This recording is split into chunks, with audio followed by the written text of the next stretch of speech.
Good morning, YouTube. I thought I'd make another video here. We have quite a bit of the board populated. This is the front board. Obviously, you can tell from the buttons on it. All the buttons are installed. Mic jack. This is the signal strength LED monitor, potentiometers, a bunch of ICs. And if we flip the board over, we have the main pin thing here that connects this to the RF board installed in the standoffs, and you'll see an empty socket for the IC. That's where we're doing next. The main IC goes in here. It's the microcontroller, and in front of it is going to go the display. So I thought I'd get that part on camera. I have not reached a point where I'm doing any testing on this particular board yet. I will do that on video. I did decide it was kind of pointless to make videos of myself soldering basic components, but every once in a while I'm going to stop and videotape something interesting. So I'm putting on my anti-static thing, and this cord, by the way, runs up to my ground rod. The bright sunlight is too bright. It's behind the radio. There is an actual, you can sort of see it. It's a copper pipe that has grounding strap on it that goes out to a pole driven into the ground outside.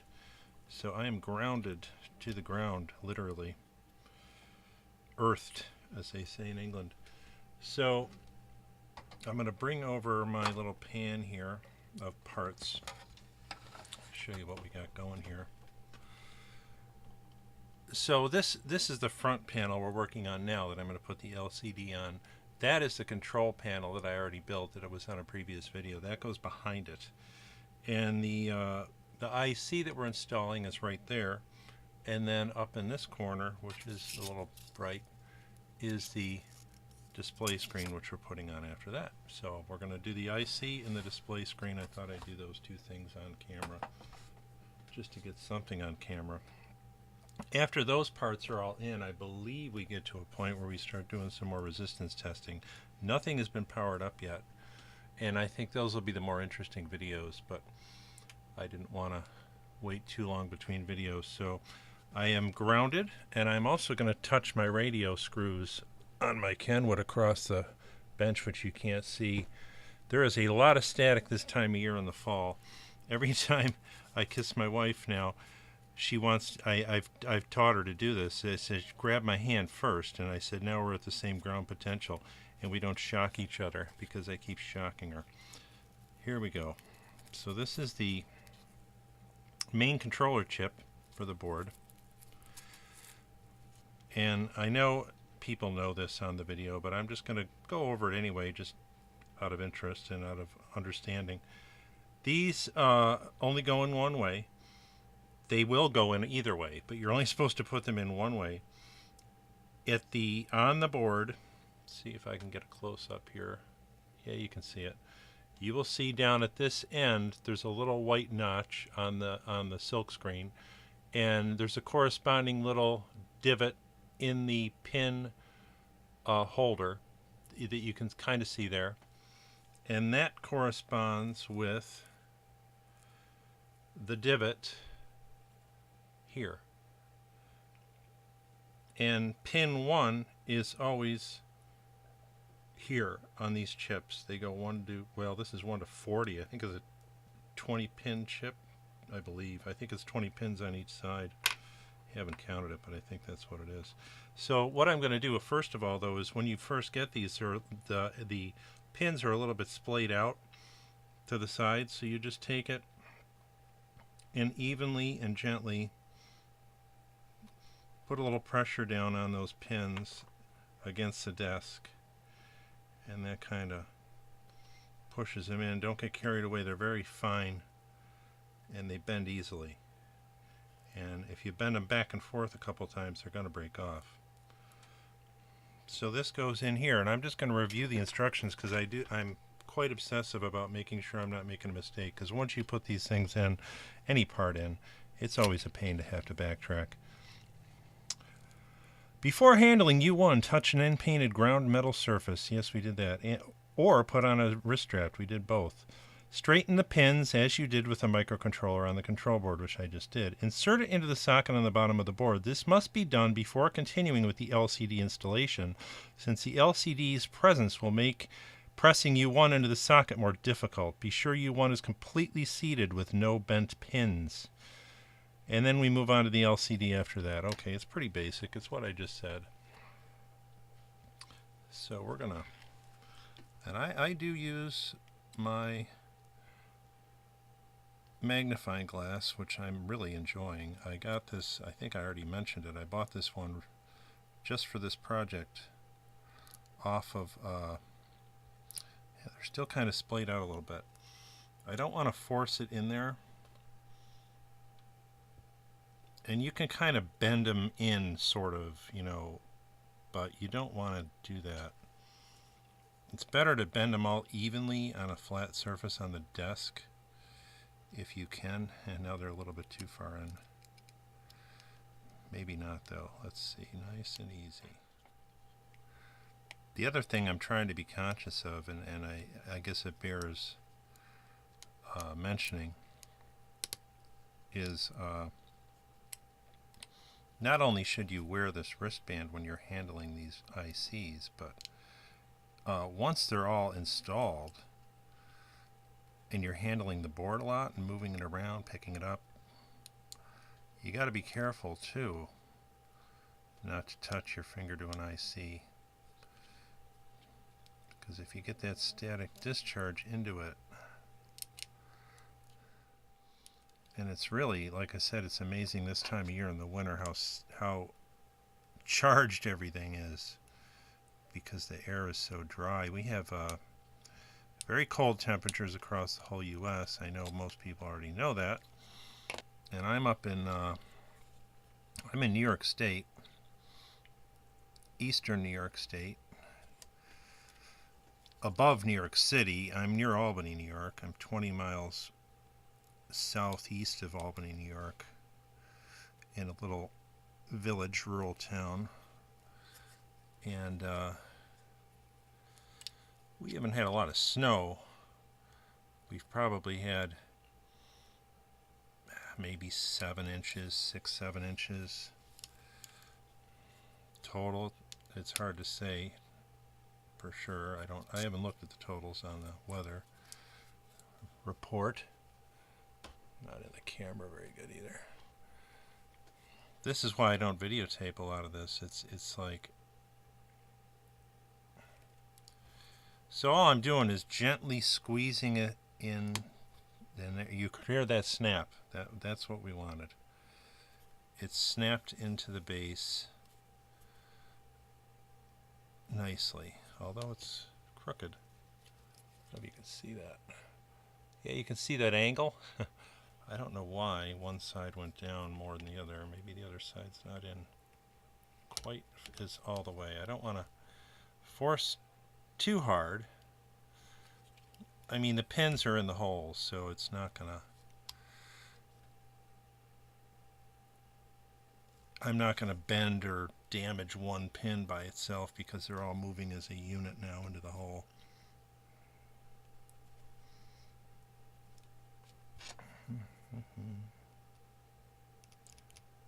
Just trying to compare the depths of the pins on either side.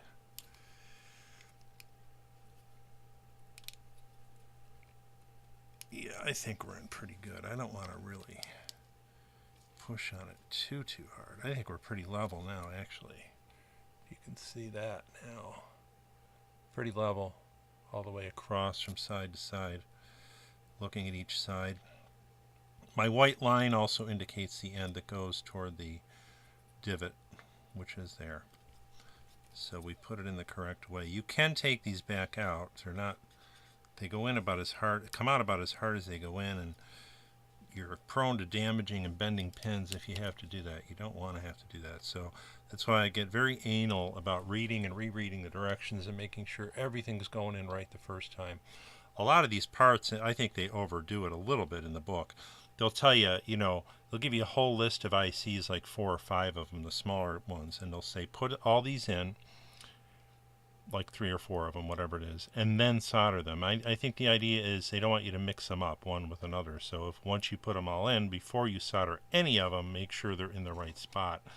The problem is if you do that, when you go to flip the thing over to solder them, you got 4 or 5 ICs falling out of the board all at once, which is difficult to manage. It's easier to manage one at a time, but the whole point is you really got to make sure you don't mix them up. So that's in. We flip our back, and that is the back of the board. This is the part that faces in toward the radio. This is the front of the board that faces out. This is obviously, and our LCD goes here. So we're going to read that next. Let's move on here. Locate the LCD backlight assembly, which I showed you before, and is right here, which is about 3 inches long. It includes a diffuser and 2 small LEDs, one at each end. Do not remove the backing from either side of the diffuser. That is highlighted. Make sure the LEDs in the LCD backlight assembly are pressed into the diffuser and are not misaligned or loose. I haven't even looked at that yet. I'm going to look at that in a minute. Position the backlight assembly between the mounting holes labeled D2 and D3 as shown in figure 5.9 and 5.10 with 2 3/4 inch long spacers under each end. Interesting. Okay, I had the spacers. They include those. It's part of a PC board. With the 2 3/4 inch 19 millimeter long spacers under each end, the diffuser must be parallel to and 1/8 inch above the PC board. Use a rubber band to hold the backlight assembly and spacers in place. That was not included. I'm going to have to go look for one.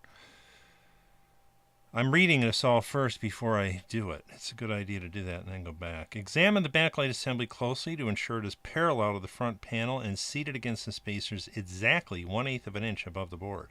Solder D2 and D3. If the backlight assembly is no longer flat against the board, reheat the LED pins one at a time and press it into place. This goes on first. This is the light diffuser. Apparently there's LEDs in here, and there's plastic coating on here that you're not supposed to take off. And these are labeled A and K on the back. This was manufactured July 31st, 2010. It's now 2017, so it's been stored a little while. The directions didn't say which direction to put this in. I'm just going to make sure the text is up toward the top of the board when I do it. Top of the board being up here, bottom of the board being down here, all the nomenclature left to right, and the same with the back of this. There's 4 little holes this goes in. So let's back up now. Now that I've determined I'm talking about 2 different parts. This is the diffuser. I'm going to have to go get a rubber band in a minute though. Stop the video and do editing. Alright, straighten the pin. Alright, we did that. Locate the backlight assembly. It includes the diffuser and 2 small LEDs, 1 each end. Do not remove the backing from either side. Yeah, we got that. Make sure the LEDs in the backlight assembly are pressed into the diffuser and are not. Now that's interesting, and not misaligned or loosened. I can't even see what they're talking about. It looks like one piece of plastic. I'm thinking that white rectangular thing there with the 2 pins is an actual little LED that's stuck in the end of this plastic thing, and apparently they must be able to work their way out somehow, but mine look fine. I'm not going to mess with them at all. They're in there. Locate the LED. Alright, I read that. Are pressed into the diffuser, not misaligned or loose. Position the backlight between the mounting holes labeled D2 and D3. D2 and D3 are on our board here. D2 being here, P3 being here, nomenclature at the top. I'm simply going to drop this in. I still have to get the spacers, which are just little pieces of PC board which were included. So that goes like that. I think before I go any further, I'll go get my rubber band and I'll continue on in a minute. Be right back. Okay, we're back. And I apologize for the glare. My desk is right in front of a window and the sun is bright. I don't have a shade anymore that comes all the way down because I put a shelf up across there, which maybe I'll show you eventually here. Anyway, the shade only goes down to the shelf height.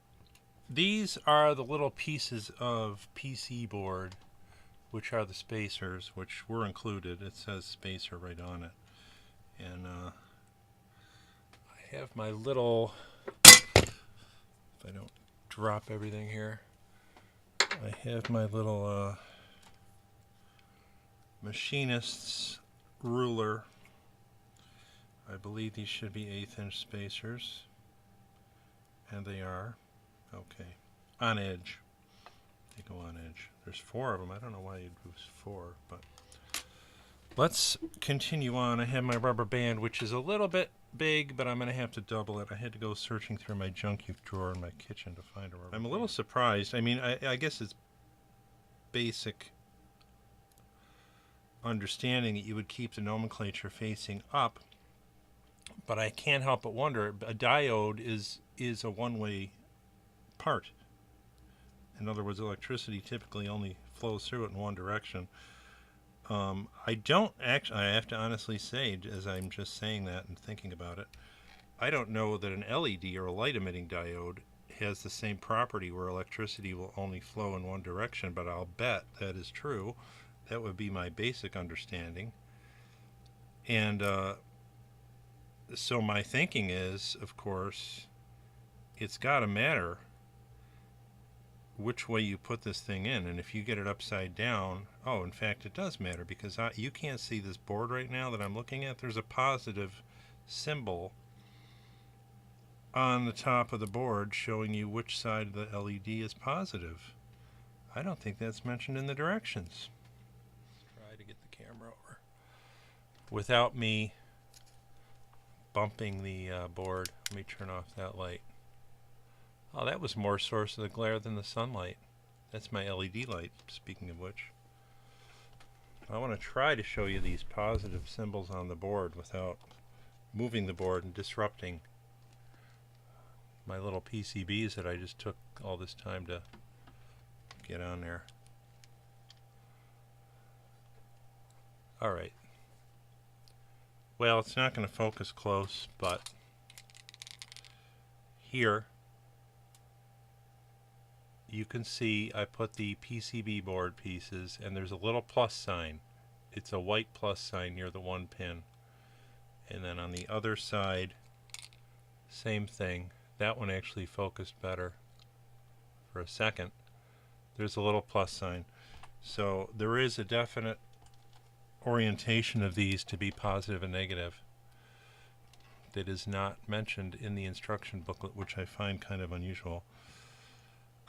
So based on this, the A is going to be positive and the K is going to be negative. That's probably a standard thing, but I won't know. I don't know for sure.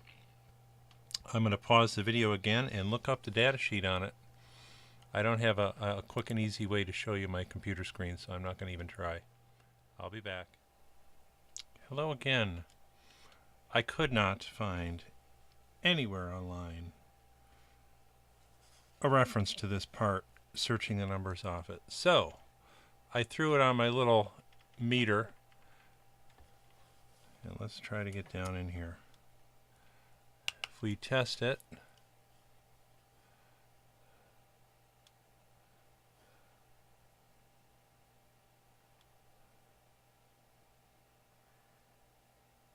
number 1 is the cathode, number 2 is the anode. The way I have this wired, black is number 1, green is number 2. looking over here, K is the black. So that is the cathode. So the letter K stands for cathode, which is correct in that that's where we want the negative to be for forward biased. So the nomenclature does in fact have to be facing upward. The K being positive, or negative rather. Yeah, right. So I find it a little surprising that's not in the directions. There's really no warning about putting this in upside down, but you can certainly do it. Okay, I put it on off camera. I figured it was just easier. So I'm sitting here pondering this A and K thing. I'm sure it's a standard nomenclature, but I will emphasize once again on my videos as I take a sip of coffee here along with you. My videos are not necessarily to teach, it's just to follow along, like a show and tell. And I'm learning with you, and I'm sure A and K are like standard nomenclature for anode and cathode, A being the anode, K being the cathode. And if you translate that into the anode cathode on a tube, as I think of that often, your cathode is your heater, your anode is your plate, plate being positive generally. And that is the way this is oriented on the board. And I guess, you know, Elecraft probably figures, well, everybody just knows that, you know, but they probably shouldn't. I mean, I'm actually surprised, like, some of the directions on here are extremely detailed on very basic things that seem obvious. And then on something like this, which I would consider important, it's not even mentioned. And I'm sure people have put this in upside down and it didn't work. You know, the lights didn't light up. Anyhow, it is spaced properly. I have measured it off camera to make sure it is exactly 1/8 of an inch off the front of the board. With my and the spacers are 1/8 of an inch anyway. So now we flip the board back over and we finally get to solder it in. This has been a painfully long video, I'm sure, for some of you because it's basic information, but I wanted to get some video of me doing something on the radio rather than just looking at it and talking about it. Alright, these pins are on either side of this chip, and this is why they tell you to put that chip in first, because you got to really push down on the board to put that chip in. And if I push down, you saw me push the chip in. I'm trying to figure out the orientation of this thing, this camera. Oh, there we go. Man. If you squeeze the other side of it, you would be mushing down on the diffuser with your fingers to push that chip in, which would be a bad thing to do, which is why they tell you not to do it that way. So let's go ahead and solder these pins in. I have to move this over so it's under my magnifying glass. My son and I just went last week and ordered new glasses, and I knew that my prescription was going up. And it did. And I don't have them yet. So I got to use a magnifying glass. I've always been surprised by that because as a kid, my mother used to call me Eagle Eyes because I had really good vision and I would never wear glasses. And if she lost something, I'd always find it for her, like in the carpeting at home or in the grass, you know, wherever, whatever it was. And I did. I had good vision. I don't recall if it was better than 20/20, although it could have been. And people do have better than 20/20 vision. I was just recently watching with my son. He's into flying. I think I've mentioned this before. He's learning to fly in school, and we watched The Right Stuff together, the movie from '83 or '84. I think it was '83, about the Mercury astronauts. And part of that is also Chuck Yeager. They recruited those astronauts from the air base where they broke the sound barrier. So part of the movie was Chuck Yeager breaking the sound barrier in the X1 jet going Mach 1. And we looked him up, I looked him up, and he turns out he had better than 20/20 vision. Very good movie, by the way, if you've never seen it. It won a number of Academy Awards. And quite true to life. It was based on Tom Wolfe's book, and I was inspired to get the book out as well. The book goes into more detail, as they always do, but I was surprised at how accurate to life, or at least accurate to the book, I should say, the movie was, because they're not always. Excellent movie, though. Anyway, my vision has gotten worse, and I have new glasses coming, which I don't have yet. And hopefully I'll be able to manage a little better once I get them. Of course, I have graduated a few years back to progressive lenses, so I have the close-up and distance problems.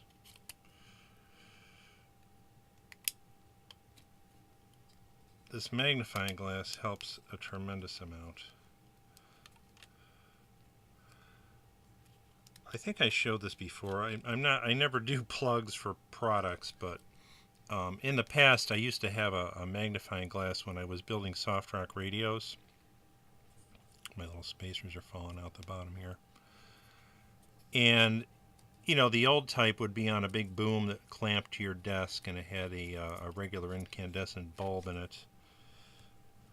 I'll have to get those out. This one here, which you will find on Amazon and other places, has a nice flexible arm made out of metal, rubberized, and this is real glass, and it's got, of course, a ring of LEDs around it, and it's much more slimline and easier to use than those old things with the incandescent bulbs in them that they still sell, by the way. And I don't think this thing was much more than those. I might have to get a pair of tweezers to pull those little spacers out. I think I might.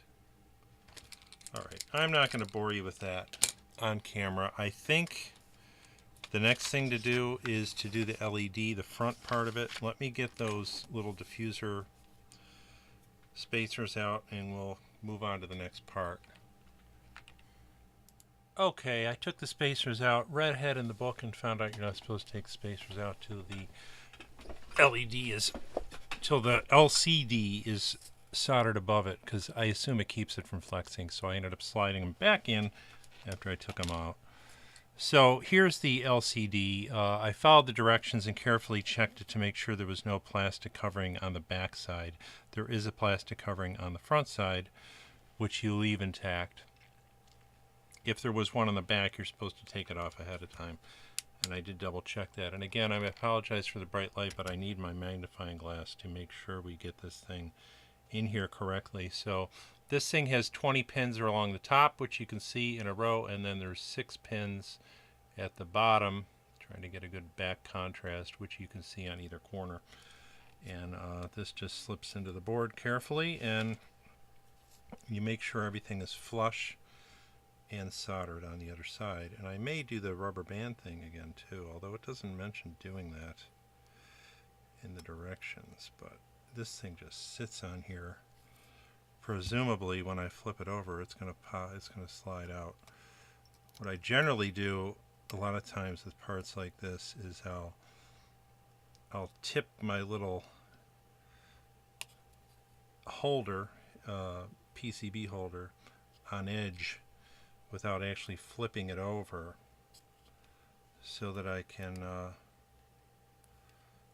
solder it without having it drop.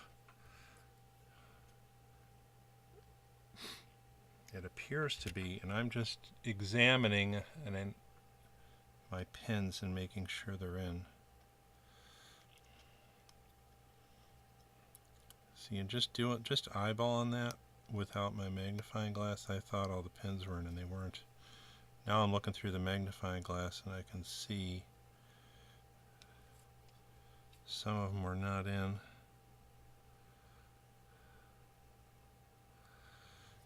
Pins appear to be in. I don't see why you couldn't solder this from the top.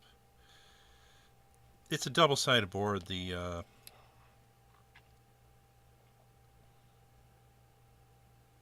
says to look on the bottom and see if the pins come through, and it said they may not, and they do not. The pins are in the holes, but they don't actually pass through to the other side because of the height of the diffuser underneath it. But I still want to make absolutely sure the pins are in the holes. I might solder this from the top. Let me read what this says. It almost seems like it would be better to. Maybe it tells me to, and I missed that. I did read this off camera. Hold the LCD. I did that already. 6 pins, blah, blah, blah. Place it in its position. Do not solder yet. It must be seated flat against the diffuser as shown in the edge view. There's a picture of it in the book. If the LCD does not appear to be seated, it may be because the backlit LEDs or spacers are misaligned. When the assembly is installed correctly, the LCD pins will all protrude the same distance from the bottom of the board. The leads may not extend through the solder pad holes, which mine do not. Solder the 4 corners of the LCD, then recheck the alignment. If everything looks good, solder the remaining pins. The LCD can then be soldered on the LCD pins can be soldered on the top of the board if they do not protrude from the bottom. That is what I'm going to do. If the leads do not reach through the holes, be sure the solder fills the gap between the LED and the solder pad. After soldering, remove the spacer at each end, and the leads will hold the assembly securely. All right, so we're going to go from the top.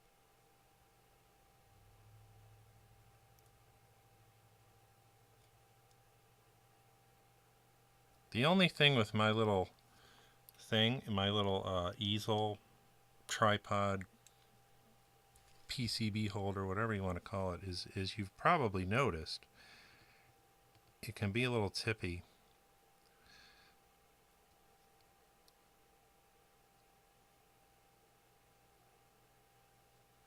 That was interesting. I don't know if that was on camera. Probably was. It was a black flash across the LED. It must have picked up voltage out of my soldering iron and applied it.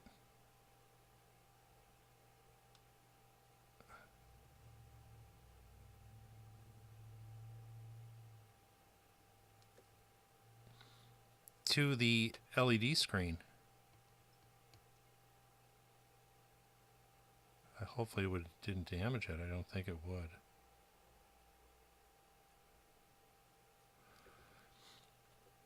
Now, I've mentioned before on my videos these nice little stands, if nobody's ever asked, but unfortunately they're no longer made. They were sold by a guy, Doug Hendricks, from his website. He makes he retired. He made a lot of QRP kits for ham radio and also sold accessories.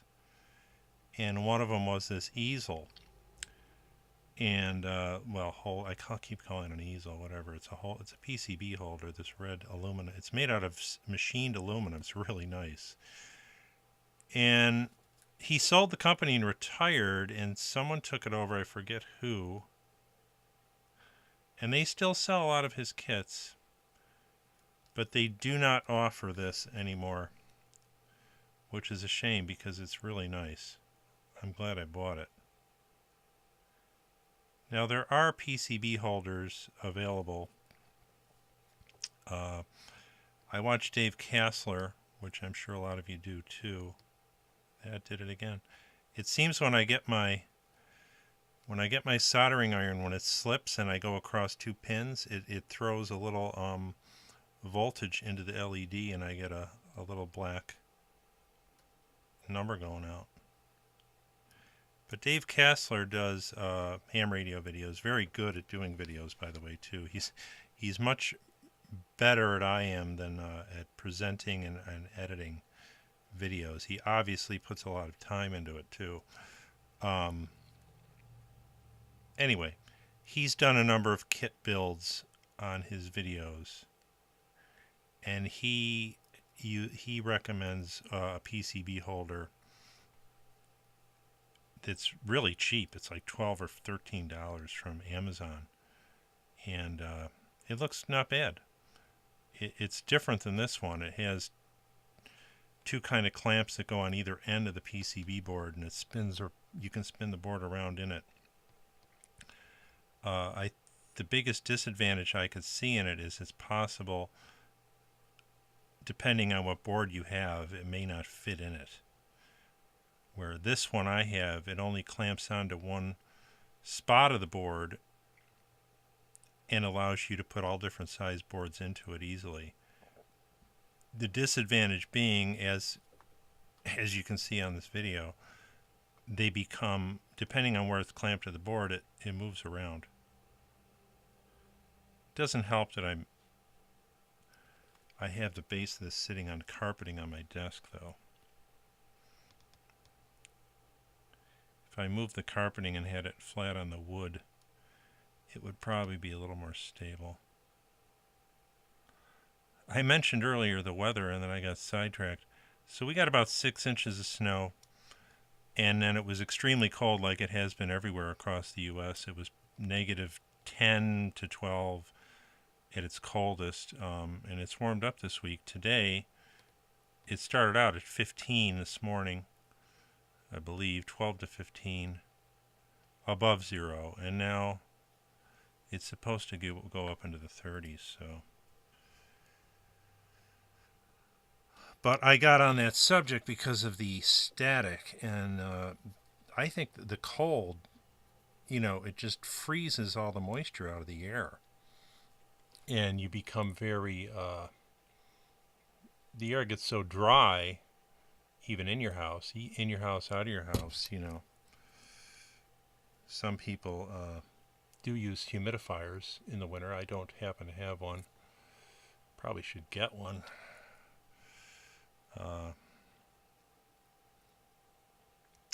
This is a little trickier because now I'm going around these IC chips. I don't want to get any heat on the chip itself. I don't want to accidentally hit the chip.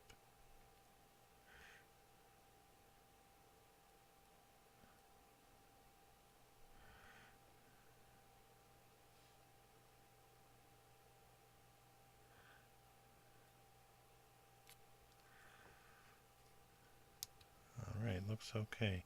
So when I'm done here, we're going to look at the bottom of this and see how we did as far as flowing the solder through to the other side. The board is double-sided. The holes are all plated all the way through to the other side. And if I have spots where it doesn't look like it went through, I'm probably just going to go right along and solder the bottom too. Those look good. I'm going to recheck all these pins that I didn't miss any, and I don't have any solder bridges where I missed. Okay, let's zoom out. I'm going to put this back on autofocus. Zoom out all the way. I think I'm out all the way. Flip it.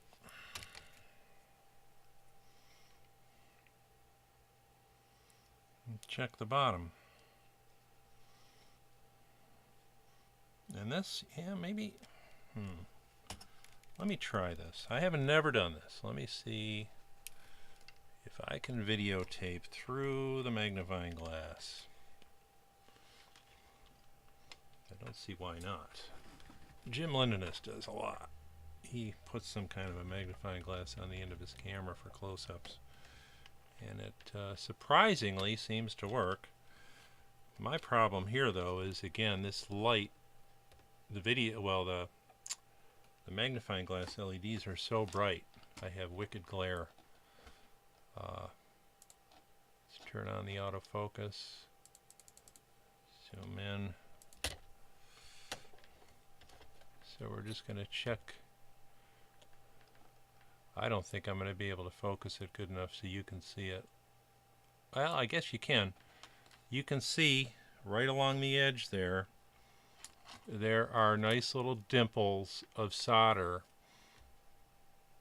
There is a row of holes. Now that's not the holes for the IC. There's a row of holes for the LED just adjacent to the IC holes. And you can see little dimples sticking up. So I think we did okay flowing that solder all the way through.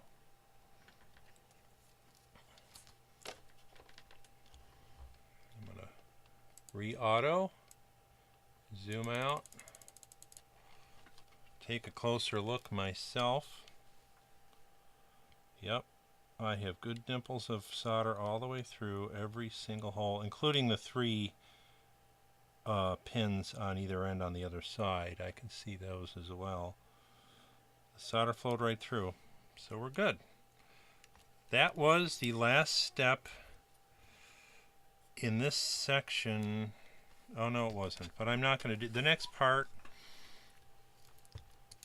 Is